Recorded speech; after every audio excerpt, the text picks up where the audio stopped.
Anthony Pettis dominated Roy Jones Jr. last night in boxing. Was this not to be expected? Everyone's freaking out. And we'll get into it. Also, Jose Aldo called out Conor McGregor, who wants to fight Jose Aldo in a boxing match, or does he? We'll get into these two topics and several UFC 287 fight predictions next. Broadcasting live from an undisclosed location. This is The Community MMA with your host, Chris Cross.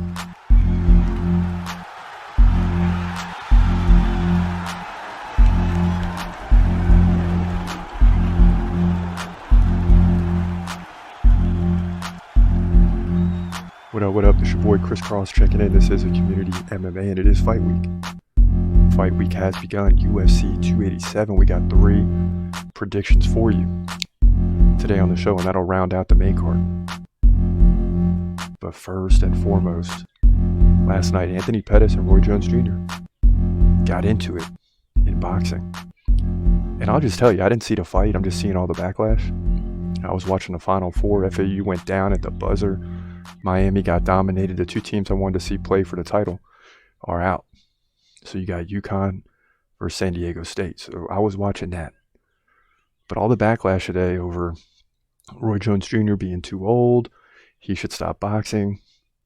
But was this not to be expected? I mean, Anthony Pettis is a young guy. I know he has no boxing experience.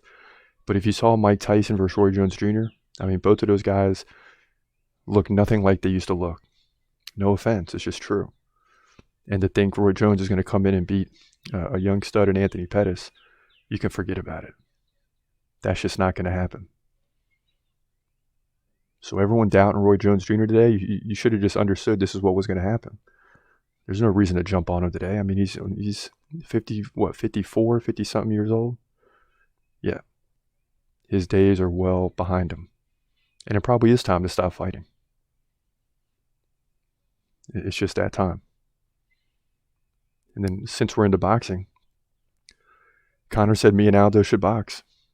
You know, he doesn't really want to box Aldo, I don't think. I think it's just one of those things. He's going to get him all fired up. It's easy to get under his skin. And, you know, Aldo's always going to respond. He says Conor has a big mouth. He told reporters through a translator. He always talks a lot of stuff. He has a scheduled fight. He's a piece of crap. Conor, shut your mouth. We were supposed to fight before in the UFC. You run, and now you still talk stuff. And, you know, McGregor's going to be under his skin forever because he beat him in 17 seconds or 13 seconds or whatever it was. So Conor's going to be under his skin forever. And all he has to do is just say Aldo's name in a tweet, and Aldo's going to respond very quickly. So he'll have that on Aldo for the rest of his life. Make no mistake. And what's Aldo going to do? He got dropped in 13 seconds or something. So he can't do much. Bilal Muhammad in the news saying, Leon pulls out a week before the fight. I step in and finish Colby in 2. So he's talking, but he's not fighting. You know Leon's not stepping out in London. You might as well forget about that. That's not going to happen. So these are some of the topics this morning. But of course, we got bigger and better things to get to. And we're going to do things a little bit different here today. Because we're going to start with the fight of the night instead of finish with it. So UFC 287, Adesanya, Pereira. Co-main event, Burns versus Masvidal. Forget about it. But also on the main card, and my fight of the night, prediction. Although it's close, there's 2 that are up there. But Kevin Holland versus Santiago Ponzinibbio. And can Kevin Holland respond? Because he got beat by Khamzat Chimaev. But so did Gerald Meerschaert. He's won 4 of the last 5. You know, you see a guy against Khamzat and you think, oh, he's finished. Look how quickly he got beat. But Khamzat is that good.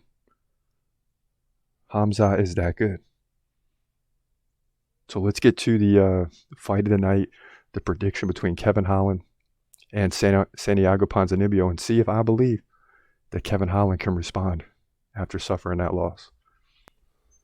In the welterweight division at UFC 287, you got Kevin Holland taking on Santiago Ponzinibbio, 2 great fighters. Holland 23-9. Those losses piling up though. Ponzinibbio an incredible 30-6. Now Kevin Holland is 3 inches taller at 6'3", He's got about an 8-inch reach advantage. This is common for him. Both guys stand right-handed. He lands about 4 significant strikes per minute compared to about 5 per minute for Ponzinibbio. Both guys not really a threat to a lot of takedowns in the fight, but can land one here and there in different fights, but they're not going to land multiple takedowns in any fight. Now, what could change that is Kevin Holland has a 50% takedown defense, so keep an eye on that. He lost to Stephen Thompson in his last fight by KO. Before that, he lost to Khamzat Chimaev by submission. That was quick. He did beat Tim Means and Alex Cowboy Oliveira, but struggling as of late. Something to keep an eye on. Now, Ponzinibbio is coming off the win over Alex Morono, 3rd round KO. He lost to Mikel Pereira and Jeff Neal, both by split decision, and beat Miguel Beza prior to that. He also lost to Li Jingliang by KO. He beat Neil Magny, Mike Perry, Gunnar Nelson. So it's confusing with Ponzinibbio. On one level, he has 30 wins and only 6 losses. So he's beaten most guys on the planet. But then he's losing some fights that he shouldn't lose. Like he's losing to Jeff Neal but beating Neil Magny. So that's where things get confusing. And to me, that means which one will show up. I think it's going to be a tough fight for Kevin Holland because of the strength of Ponzinibbio. But here's the deal. Kevin Holland needs a win bad. You know, you go down here and you lose 3 in a row, people are going to start calling you into question. And you change divisions. You're supposed to be better in this division than in middleweight. So there's nowhere else to go but here. You're not going down to lightweight. This is it for Kevin Holland. And I think he's going to show up. He's got his back against the wall, and this guy finds a way to win. Because everything else is telling me that Ponzinibbio's got a good shot to win. But I just believe Kevin Holland in his heart. And when guys have their back against the wall, they show up big. So in my opinion, Kevin Holland wins this thing, likely by decision in a 3-round battle to move to 24-9 here in the welterweight division at UFC 287. Yeah, so expect a really good fight there. I just think it's going to come down to round 3. I think this is going to be a back and forth fight. And honestly, the fight can go any way. It can go either way, which is why I think it's the fight of the night. Yeah, we got our prediction in there. But the bottom line is this fight can go either way. Both of these guys are good. Both of these guys can finish. Both of these guys can go to distance. And 2 really good fighters going at it. So that's our fight of the night. Let it be known. But in another potential fight of the night, and we are going to save the best for last. So we got 2 more left. But another fight of the night potential is Rob Font versus Adrian Yanez. This is going to be an absolute battle in the octagon. In the bantamweight division at UFC 287, you got Rob Font, 19-6, taking on Adrian Yanez, who comes in at 16-3.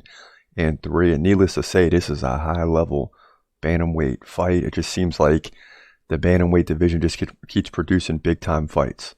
Now, Rob Font, 1 inch taller at 5'8". He's got a 2-inch reach advantage. Both guys stand right-handed. And this is the best part. Both guys well over 6 significant strikes per minute. Rob Font gets a takedown every 3 rounds. Adrian Yanez, not so much, but you got 2 high-level strikers going at it here. Now, Rob Font lost to Marlon Vera by decision in his last fight. He lost to Jose Aldo as well, so he's lost back-to-back fights. But he did beat Cody Garbrandt, and he did beat Marlon Moraes. So he's 2-2 in his last 4. If you go back 6 fights, he went on a 4-fight win streak at one point before losing to Aldo and Vera. So, the guy is a well-respected fighter, very good. But Adrian Yanez is surging. This guy's got 100% takedown defense, so he can keep the fight standing where he lands 6.6 significant strikes per minute. So he can do this to almost every opponent on the planet. He won his last several fights, right? He's 6-0 in the UFC, beating Tony Kelly, Davey Grant, Randy Costa, Gustavo Lopez, Victor Rodriguez, and Brady Huang. So this guy is on a tremendous roll.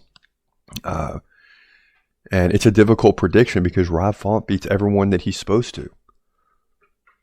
And, how good is Adrian Yanez? Well, you're going to find out in this fight that he's very good. And although Rob Font is a good fighter, Adrian Yanez is on the come up. This guy's won 6 in a row, at least in the UFC. He's undefeated, and he's getting his best competition yet. But I don't see any reason to believe that he doesn't keep on rolling here. I mean, the guy's just a high-level striker and can defend the takedowns. And in the bantamweight division, that's a lot of times the key to victory, much like the lightweight division. There's going to be some scrambles. There's going to be a lot of striking, maybe a finish by submission or KO, but it's just high level, and Adrian Yanez seems to have all the pieces to the puzzle. So in my opinion, he wins this thing by decision in a very close fight. He'll have to win round 3. But in doing so, he'll move to 17-3, bantamweight division, UFC 287. Yes, another high-level fight. Potential fight of the night candidate. This fight can go either way. I mean, both of those fights can go either way. And, hopefully we begin the night and we get a little cushion in case we lose these two. But if we can just win, one of between Rob Font, Adrian Yanez, and Kevin Holland and Ponzinibbio, I'll count that as a win because both of these fights can go either way.